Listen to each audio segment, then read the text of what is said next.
ചേട്ടാ നമ്മുടെ വണ്ടി ആ സ്പ്ലെൻഡർ വണ്ടി വർക്കിന് കഴിയുന്നുണ്ടാവും. ഫ്രണ്ട് ചെക്ക് ചെയ്യാൻ വേണ്ടിയിട്ട് ഫ്രണ്ട് ഷോക്ക് അബ്സോർബർ വർക്കിംഗ് അല്ലായിരുന്നല്ലോ. അപ്പോൾ അത് ചെക്ക് ചെയ്യാൻ വേണ്ടി നമ്മൾ വർക്കിന് കയറ്റിയിട്ടുണ്ട്. അപ്പോൾ നമുക്ക് അതിൻ്റെ ഫ്രണ്ടിൽ ഫോർക്കിൻ്റെ ഓയിൽ സീലുകളും മാറണം, അതിൻ്റെ ഓയിലും മാറും. ഫോർക്കിൻ്റെ ഓയിൽ മാറും, ഇതിൻ്റെ ഓയിൽ സീൽ നമുക്ക് മാറണം, നമുക്ക് ഓയിൽ മാറണം. ഓയിൽ സീൽ മാറുന്നു പറഞ്ഞു കഴിഞ്ഞാൽ പിന്നീട് അത് ലീക്ക് കളിക്കാൻ ചാൻസ് ഇല്ല. അപ്പോൾ അതുകൊണ്ടാണ് നമ്മൾ ഈ ഓയിൽ സീലുകൾ മാറണം. ട്യൂബിൽ നിലവിൽ വലിയ കുഴപ്പമൊന്നും കാണിക്കുന്നില്ല. പിന്നെ ഈ രണ്ട് ഓയിൽ സീലും അതിൻ്റെ ഓയിലും മാറും. പിന്നെ അത് മാത്രമല്ല ഈ ഫ്രണ്ട് ഹാൻഡിൻ്റെ ഇവിടെ ഈ ബാരിങ്ങിന് ചെറിയൊരു അടി വരുന്ന കാണിക്കുന്നുണ്ട്. അത് ടൈറ്റ്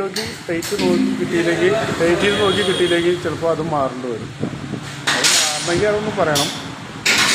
അപ്പോൾ ഞാൻ ഇതടക്കമുള്ളൊരു എസ്റ്റിമേറ്റ് സാറിന് തരാം. അതുകൊണ്ട് നോക്കിയിട്ടൊന്ന് റിപ്ലൈ ചെയ്യും. ഈ ഫോർക്ക് ഓയിൽ സീലും ഫോർക്കിൻ്റെ ഓയിലിൻ്റെ ഓയിൽ സീലിൻ്റെ ഒരു എസ്റ്റിമേറ്റ് സാറിന് തരാം. അത് നോക്കിയിട്ടൊന്ന് റിപ്ലൈ ചെയ്യണം. ഈ ഹാൻഡിൻ്റെ ബാരിങ്ങിൻ്റെ കൂടാതെ അത് ടൈറ്റ് ചെയ്ത് നോക്കി കിട്ടിയില്ലെങ്കിൽ അതുകൂടി മാറേണ്ടി വരും.